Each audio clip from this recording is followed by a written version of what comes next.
एक राधेश्याम नामक युवक था। स्वभाव का बड़ा ही शांत एवं सुविचारों वाला व्यक्ति था। उसका छोटा सा परिवार था जिसमें उसके माता पिता, पत्नी एवं 2 बच्चे थे। सभी से वो बेहद प्यार करता था।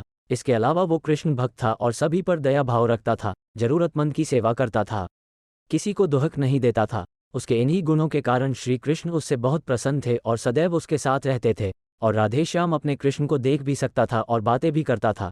इसके बावजूद उसने कभी ईश्वर से कुछ नहीं मांगा। वह बहुत खुश रहता था क्योंकि ईश्वर हमेशा उसके साथ रहते थे, उसे मार्गदर्शन देते थे। राधेश्याम भी कृष्ण को अपने मित्र की तरह ही पुकारता था और उनसे अपने विचारों को बांटता था। एक दिन राधेश्याम के पिता की तबीयत अचानक खराब हो गई। उन्हें अस्पताल में भर्ती किया गया। उसने सभी डॉक्टर्स के हाथ जोड़े, अपने पिता को बचाने की मिन्नतें की, लेकिन सभी ने उससे कहा कि वो ज़्यादा उम्मीद नहीं दे सकते और सभी ने उसे भगवान पर भरोसा रखने को कहा।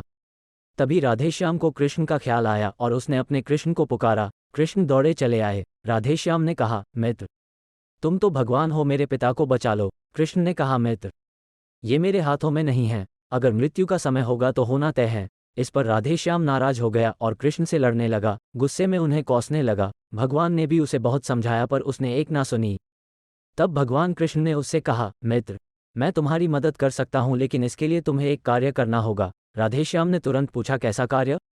कृष्ण ने कहा, तुम्हें किसी एक घर से मुट्ठी भर ज्वार लानी होगी और ध्यान रखना होगा कि उस परिवार में कभी किसी की मृत्यु न हुई हो। राधेश्याम झट से हाँ बोलकर तलाश में निकल गया।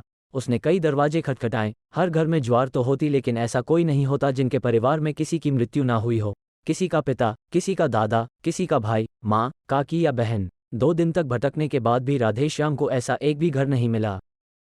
तब उसे इस बात का एहसास हुआ कि मृत्यु एक अटल सत्य है। इसका सामना सभी को करना होता है, इससे कोई नहीं भाग सकता। और वो अपने व्यवहार के लिए कृष्ण से क्षमा मांगता है और निर्णय लेता है जब तक उसके पिता जीवित हैं उनकी सेवा करेगा। थोड़े दिनों बाद राधेश्याम के पिता स्वर्ग से धार जाते हैं। उसे दुख तो होता है, लेकिन ईश्वर की दी उस सीख के कारण उसका मन शांत रहता है।